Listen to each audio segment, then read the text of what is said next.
Picture this. You're swamped with work, your to-do list is overflowing, and a colleague asks for your help.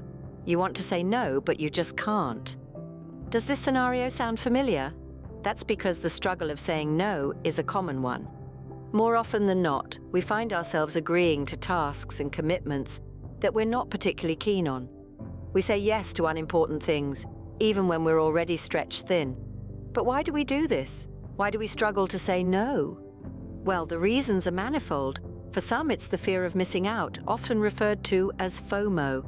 We're scared that by saying no, we might miss out on an opportunity, a chance for growth, or a moment of pleasure. This fear can push us to overload ourselves with commitments, leaving us stressed and overwhelmed.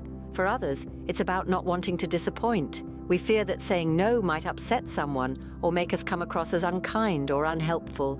We're social creatures after all. We crave acceptance and fear rejection. Therefore, we often choose the path of least resistance, agreeing to things to keep the peace, even if it's at the expense of our own time and energy. Then there are those who struggle with the fear of appearing unkind. By saying no, we worry that we might come across as rude or unsympathetic. We don't want to be seen as the bad guy, so we say yes, often to our own detriment. So you see, the struggle of saying no isn't just about two letters. It's about our fears, our insecurities, and our desire to be liked and accepted. It's about the conflict between our own needs and the expectations of others. We often find ourselves in situations where we're unable to prioritize our own needs and say no. But why is this the case? To answer this, we need to delve deeper into our fears, our motivations, and our understanding of what truly matters. And that's what we'll be uncovering in the next few scenes. So stay tuned as we navigate the winding roads of our minds and unearth the power of saying no. Buddha once said, "Do not dwell in the past, do not dream of the future. Concentrate the mind on the present moment." This simple yet profound statement encapsulates a fundamental teaching of Buddhism: the power of being present. The Buddhist perspective emphasizes the importance of focusing on the present moment, rather than being consumed by past regrets or future anxieties. It's about being fully engaged in whatever you're doing right now, rather than multitasking or constantly juggling multiple tasks. But how does doing less actually lead to achieving more? It's a paradox that might seem counterintuitive in our fast-paced, productivity-obsessed society. Yet when we slow down and fully commit our attention to a single task, we are able to perform it with greater efficiency and effectiveness. This is because our minds are not divided, our concentration is not fractured, and our energy is not scattered. Being present also helps us identify what truly matters in life. When we're constantly rushing, we have little time to reflect on our actions, values, and goals. However, when we slow down and immerse ourselves in the present moment, we gain clarity. We start to realize that not all tasks are equally important. We begin to discern the trivial from the significant, the urgent from the important, the noise from the signal. This discernment, in turn, empowers us to say no to the unimportant. It enables us to prioritize our time and energy on what truly matters. In essence, doing less doesn't mean accomplishing less. Instead, it's about focusing on quality over quantity, depth over breadth, essence over form. So the Buddhist perspective on doing less is not about laziness or complacency. It's about mindfulness, focus, and discernment. It's about being fully present in each moment, fully engaged in each task, fully aware of each decision. The key then is to embrace the present and understand the power of doing less. But what stops us? Fear.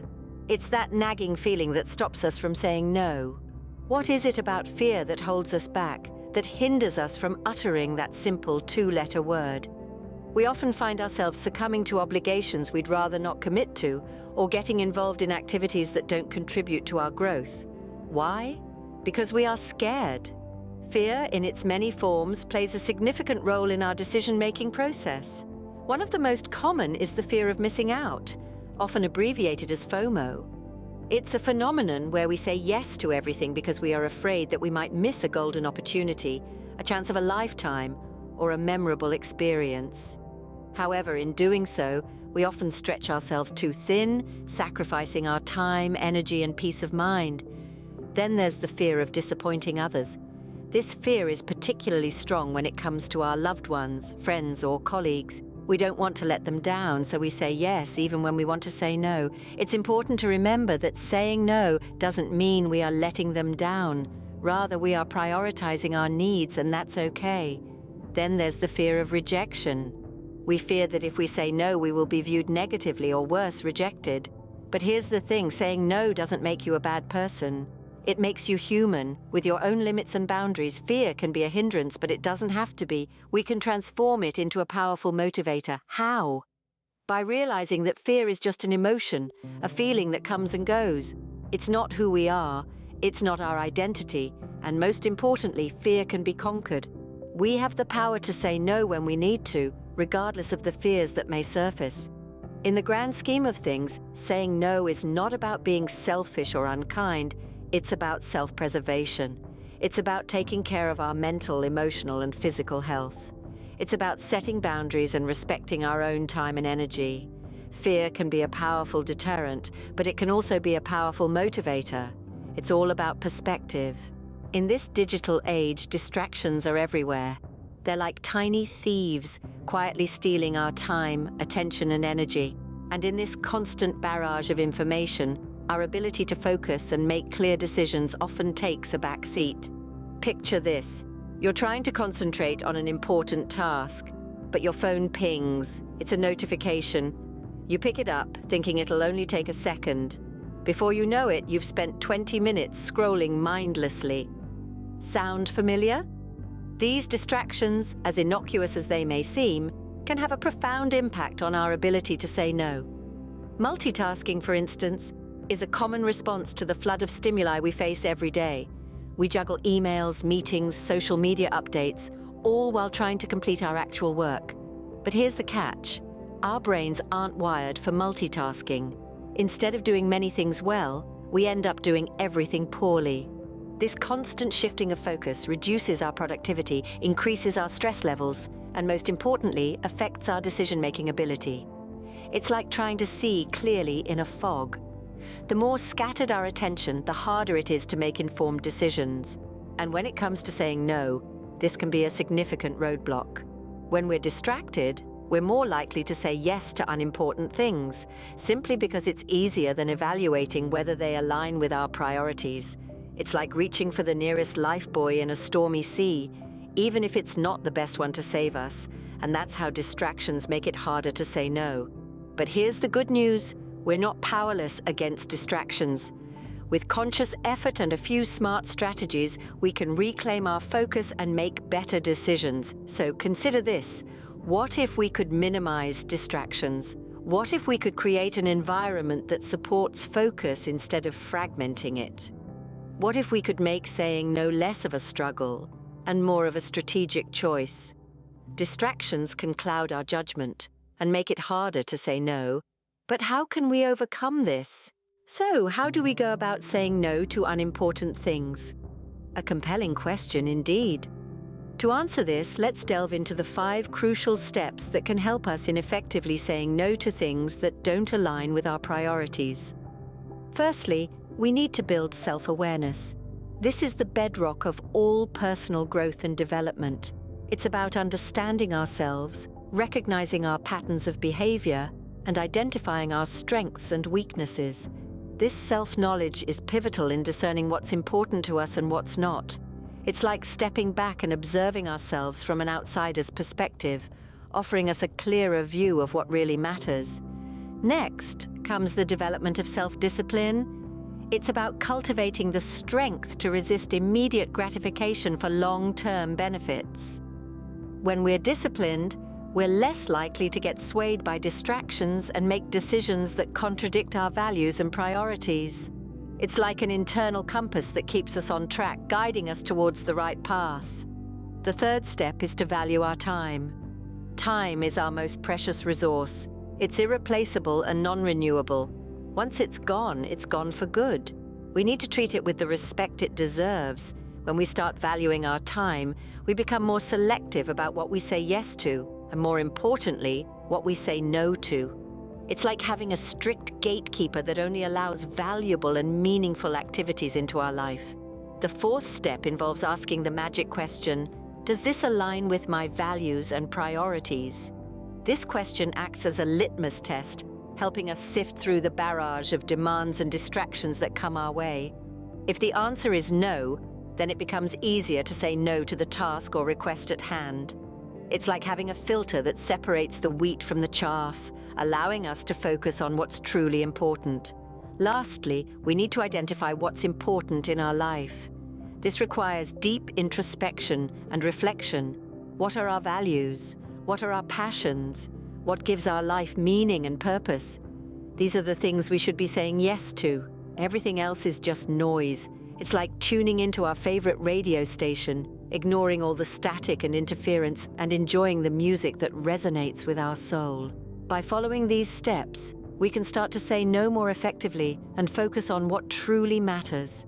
It's a journey, not an overnight transformation, but with patience, persistence, and practice, we can master the art of saying no, freeing ourselves from the shackles of trivialities and embracing a life of purpose, clarity, and joy. Saying no isn't just about rejecting unimportant things. It's about embracing what's truly important.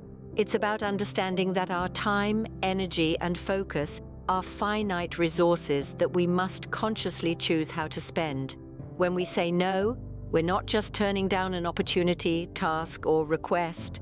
We're making a powerful statement about our values, our priorities, and our commitment to living a life that truly reflects them. Each no is a yes to something else, something that matters more to us. Saying no gives us the freedom to pursue our passions and our goals with greater focus and intensity. It creates space in our lives for the things that truly bring us joy, satisfaction, and fulfillment. It allows us to be present in the moments that matter, instead of being constantly distracted by the noise of unimportant tasks and demands. Saying no also fosters discipline. It requires us to make tough decisions about what truly deserves our time and energy. It forces us to be honest with ourselves about what we can realistically achieve and to value our own well-being over the pressure to please others or meet unrealistic expectations. But perhaps most importantly, saying no empowers us. It gives us control over our lives and our destinies. It allows us to shape our own paths, rather than being led down paths chosen by others. It gives us the courage to stand up for what we believe in and to reject what doesn't serve us or align with our values. So, let's celebrate the power of no. Let's embrace it as a tool for living a happier, more disciplined and focused life. Let's use it to carve out the space for the things that truly matter and to cultivate the courage to pursue them with all our hearts. Remember, saying no to the unimportant means saying yes to the important. So what will you say yes to today? So, what's stopping you from saying no to unimportant things? Perhaps it's time to reflect on the weight we've been carrying around, those unimportant things that we've said yes to simply because we couldn't muster the strength to say no. It's time to let go of those, to make room for the things that truly matter. Buddha taught us the value of doing less, of focusing our energy on the things that truly enrich our lives. By saying no to the unimportant, we're not being selfish or uncaring. We're simply prioritizing our mental and emotional well-being. We're allowing ourselves to be more present in the moments that count, to live more mindfully and with purpose. Fear often holds us back, the fear of disappointing others, the fear of missing out. But remember, every time we say yes to something unimportant, we're saying no to something that might be. We're allowing distractions to cloud our judgment, to steal our precious time. It's not always easy, but with practice, saying no can become second nature. It starts with self-awareness, with understanding what truly matters to us. It requires self-discipline, the strength to stand our ground despite the pressure to conform. It requires valuing our time, realizing that every moment is precious and irreplaceable. Ask yourself the magic question, is this truly important? If it's not, then muster the courage to say no. Identify what's important in your life and let that guide your decisions. The power of no is transformative. It leads to a more disciplined life, a life less cluttered by the unimportant. It brings focus, allowing us to channel our energy into the things that truly matter. It brings happiness, the kind that comes from living a life aligned with our values and aspirations. Start saying no today and see how it changes your life for the better. Embrace the power of no and let it guide you towards a more fulfilling, focused, and meaningful life.